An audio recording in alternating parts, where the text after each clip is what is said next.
זה ככה. בואו תוריד טיפה את הראש. אוקיי, אז כאן באזור של המיד פייס שמנו XXL 1 עם קנולה. אחר כך ריככתי לו פה קצת את הקמת של הנזולביאל, שהקמת הזה הוא חרוץ בצלקות, אני לא יודעת אם אתם מצליחים לראות את זה, כאן יש צלקת שלא מגיבה לנו טוב, ופה יש איזה משהו שלא מתמלא טוב. מה? יש נסיגת פיגמנט, כאילו. בסדר. עכשיו, מה שהתחלתי לעשות עכשיו, וזה אתם יכולים להסתכל, אני פשוט עם ה-XL טיפה נותנת נפח כאן, במין פסים כאלה, אורכיים, כדי שזה יתמזג יותר טוב, שלא יהיה את השקע הזה, כמו שאתם רואים כאן, אוקיי? אז אני פשוט עם ה-XL הולכת ככה, ככה וככה וככה. זה מה שעשיתי פה, ואותו דבר אני אעשה בצד השני. בסדר? אני מעדיפה את החלק הזה לעשות עם המחט, זה מחט דקה, אם אתה דוקר בעדינות ואתה מזריק לאט עם ה-XL. בפנים של גבר אני משתדלת להשתמש בחומרים כמה שיותר סמיכים כדי שזה ייתן אפקט של הרמה וזה ייתן כמה שיותר נפח, כי אני לא חושבת שיש לו אור כבד ואני רוצה לקבל כמה שיותר תוצאה עם כמה שפחות חומר, וה-XL הזה הוא בדיוק טוב. תסתכלו צד מול צד ותראו את ההבדל בפנים, עוד רואים קמטים, עוד רואים שהוא לא בדיוק נראה בן 20, אבל אנחנו ככה רוצים שהוא יראה, אנחנו רוצים שהוא יראה טוב לגילו. כשאת אומרת XXL בצד אחד, את מתכוונת 2.2cc בצד אחד. כן, הבנת אותי נכון. אני חושב שאנחנו כולנו צריכים לעשות סוויץ' בתודעה שלנו ובגישה שלנו לטיפולים אסתטיים. אין טיפולים זולים יותר. ברגע שהתחיל עידן של וולומטריה, נגמר עידן של טיפולים זולים. הטיפולים הם טיפולים יקרים, הטיפולים הם נותנים תוצאה בהתאם. אנחנו במקרים מסוימים מגיעים עם התוצאות שלנו לרמה של התערבות ניתוחית, לא במקרים מוזנחים, לא במקרים חמורים במיוחד, אבל הלקוח שלנו הוא קונה טיפול שהוא אם לא שווה ערך לניתוח פלסטי, אני רואה פה פלסטיקאים אז אני נזהר, אבל פחות או יותר יכול לדחות את הצורך בטיפול בניתוח פלסטי. ולגבי, אני רק... תצלם רגע עכשיו צד מול צד כשהוא יושב, שנייה אלכס. אוקיי. צריכים לראות עכשיו את ההבדל? כן, בהחלט. בסדר? יש לי הערה. כן. אם מפריע האזור אמצע הפנים על יד בין האף לאף אצלו, כן. האם אין מקום להוסיף עוד קצת עמוק חומר מילוי לאזור הזה? אני מתכננת להגיע לשם, שדיברנו על זה בהתחלה, שזאת תהיה התוכנית, מתכוונת לאזור הזה. כן, וזה בהחלט אנחנו תכף נעשה את זה עם האם. אוקיי? בסדר, אלכס, סליחה. בבקשה.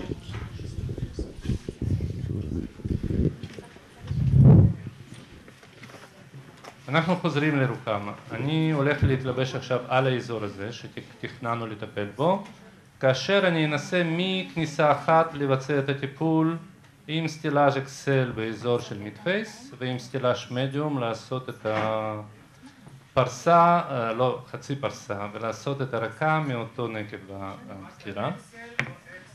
XL. אקסטרה לארג' במיד פייס ומדיום בזה. אוקיי, מה שאני עושה עכשיו זה קירונת. אני עושה איזשהו בלב כזה עם לידוקאין. ואני מכוון לי את כיוון הדקירה עם 25 גוש. הרי פה אנחנו לא מדגישים יותר מדי זמן לטכניקת ההזרקה עצמה, מכיוון שכולכם יודעים להזריק, כולכם עושים פחות או יותר בדרך זו או אחרת. דרך אגב, אני תמיד אומר שזה לא משנה באיזה גישה עשיתם את הטיפול, היקר אם התוצאה טובה ואם לא הזקנו. בכל זאת אנחנו רופאים, לא להזיק זה הסיסמה שחרוטה על הדגל שלנו.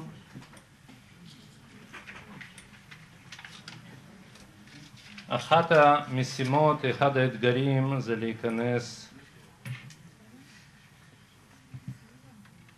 נכון, דרך אגב, קנולה זה כלי ארוך, לכן אנחנו לפעמים נוגעים בו, אז להביא את זה בחשבון. לא קל תמיד להעביר את הקנולה.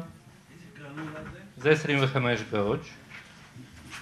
הקנולות של סופטפילד שאנחנו משתמשים בהן הן מסומנות, אבל בגלל המזרק שהלואלוק שלו הוא לבן, לא רואים את הסימון, לכן מה שראיתם מהדוקטור מספרד שהדגים, אוקיי. אני אגיע למקום שבו אני מתכוון לבצע את השינוי, לבצע את הטיפול, לזכור שהמרחק מקצה הקנולה, להרים טיפה,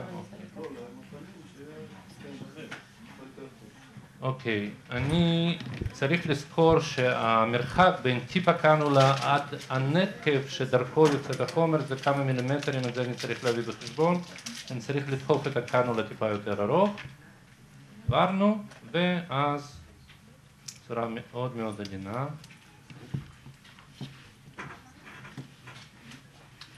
כמובן כדאי להסביר למטופלת שלנו שהתנועה של הקנולה לפעמים נתקעת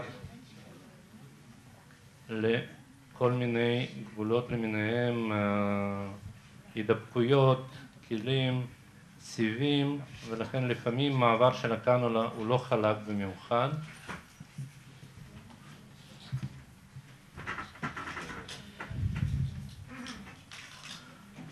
אני דווקא כן בעד לפזר את החומר לא בבולוסים בודדים, אלא בזה, בשביל גם למנוע את הזליגה שלו ואת התנועה שלו, אבל גם אנחנו יודעים הרי שהחומצה ההיאלורונית, חוץ מזה שהיא ממלאה, היא גם אחראית על קולגנוגנזיס.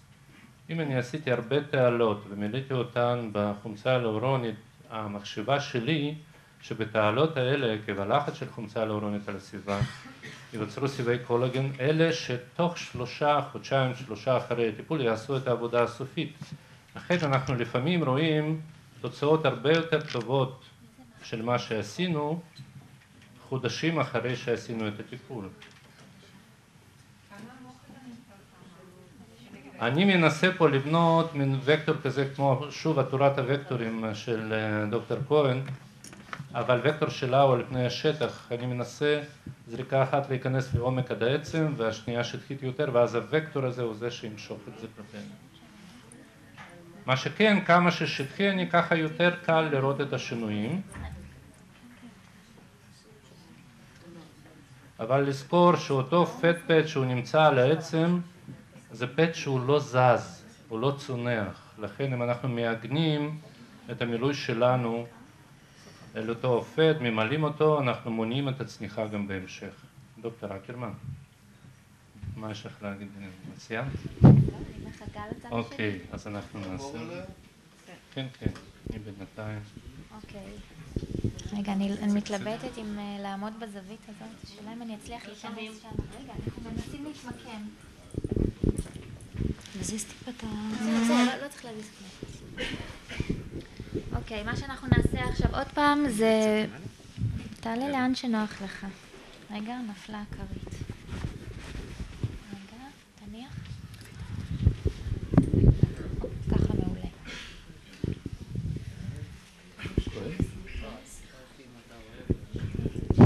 המון כשלים טכניים בסדנה הזאת. אוקיי, אז אני אראה עוד פעם איך אני מזריקה את האזור של הלחי מההתחלה עם הקנולה, קנולה 21, מחט 21, קנולה ארוכה. קצת קשה לדחוף את החומר, אבל זה עבודה איטית. מצד אחד זה טוב, כי זה מפחית את הכאב והחומר נכנס ככה לאט לאט, יש לנו הרבה יותר שליטה על החומר, אז פה זאת עבודה איטית. עכשיו, מה שעוד רציתי להגיד, בהמשך למה שאלכס אמר קודם, כשאנחנו באים לטפל בגבר או באישה בגיל הזה, במיוחד בגבר שהאור שלו הוא יותר כבד וצריך פה הרבה חומר כדי שיחזיק את זה, אי אפשר לעשות עבודה עם 2-3 מזריקים, זה פשוט לא עובד. זאת אומרת, רק לשם הרפרנס, בפרצוף שלי יש בכל זמן נתון בין 3 ל3.5 מזריקים. אז בפרצוף של איש המבוגר ממני משהו ב2-3, אז צריך שיהיה קצת יותר. אז אין מה לפחד מ4-5 מזריקים, אחרת אתם לא תראו שום תוצאה.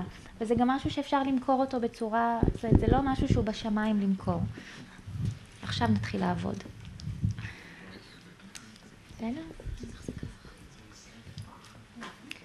אוקיי, אז אני רוצה להגיע לכל האזור הזה.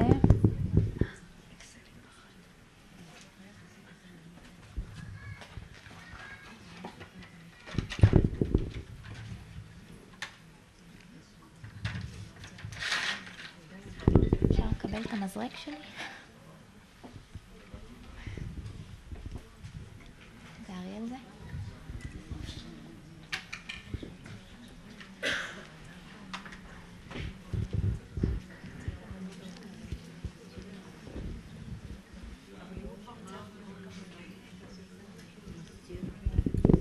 מי מסתיר?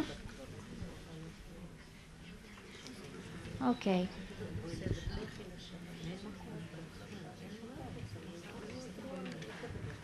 אם אתם נכנסים עם הקנולה ורואים שזה לא הולך בקלות, אז פשוט לחזור טיפה אחורה ולחפש נתיב אחר, לא ללכת בכוח ולא ללכת באגרסיביות. התהליך הזה זה תהליך שזה כאילו בלי דקירות, אבל הוא לא סימפטי. תעשו את זה פעם לעצמכם, תראו שזה לא כיף גדול כל העסק הזה. הם מרגישים תחושה של אי נוחות. אוקיי, הקנולה שלי הגיעה בערך לכאן, אז נתחיל למלא לאט לאט. בפסים פסים, די דומה לשיטה שאלכס הראה קודם. מה שלומך? מצוין. הוא אומר מצוין. שילמנו כן, לו זה טוב. באמת תענוג שילמנו לא לו טוב קודם.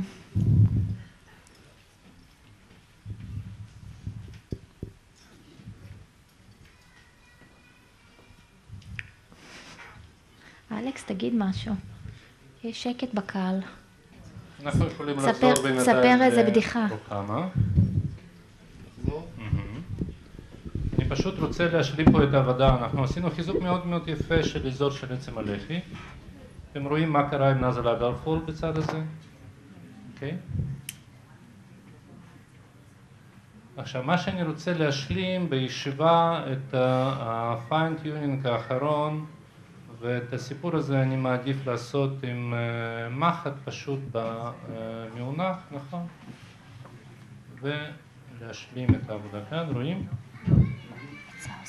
אני נכנס לאזור שהוא הכי שקוע, ופשוט בצורה של גלוס אחד, אני הכי עמוק שאני יכול להיות, אני עושה את הפינץ', אני משחרר פה את החומר, אני עושה את המולדים.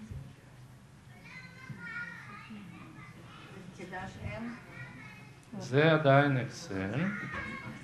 בנפחים, עכשיו, מה שאני מנסה לעשות כאן זה גם להכין את התשתית לטיפול הבא, שאני מתכנן אותו אחרי כשבועיים. דרך אגב, גם זו מגמה של שנים האחרונות, אין טיפולים זבנגיים, אנחנו מתכננים טיפולים לטווח ארוך, אבל מה שעשיתי כאן, אני צמצמתי את עומק ואת האורך של טירטרוף, ובפגישה הבאה אני אשלים גם את העבודה הזאת. עכשיו, לא סתם אמרתי שקולגן הגנזי זה תהליך שלוקח זמן, והזמן הזה הוא כ6-8 שבועות, ואז אני אראה את התוצאה הסופית של מה שעשיתי, ואם במידת הצורך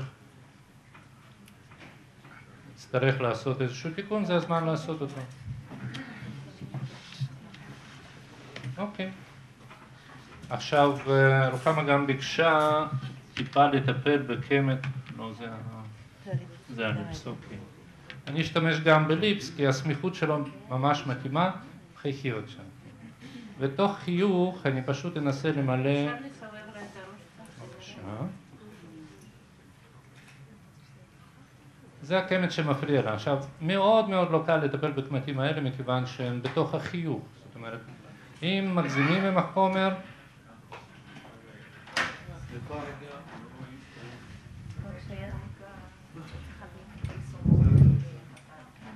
אוקיי? זה פשוט לעשות את זה ברכות יתר. לעשות אותו רך יותר.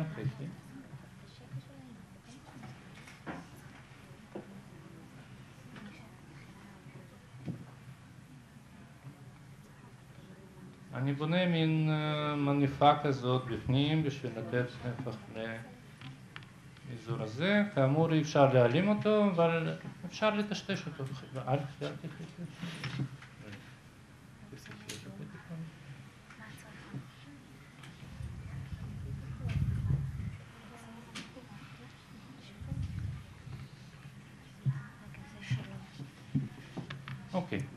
אז עכשיו הקמט הזה הוא הרבה פחות בולט, הוא רך, הוא דרך אגב לא מקרין את ההזדקנות, זה קמטי חיוך, הם נותנים מין חינוניות כזאת. גומה, בדיוק, ההגדרה. קצת תכיר אותם. הם רואים את ההבדל בחיוך, איך העקומה הזאת חזרה, אל תחייכי.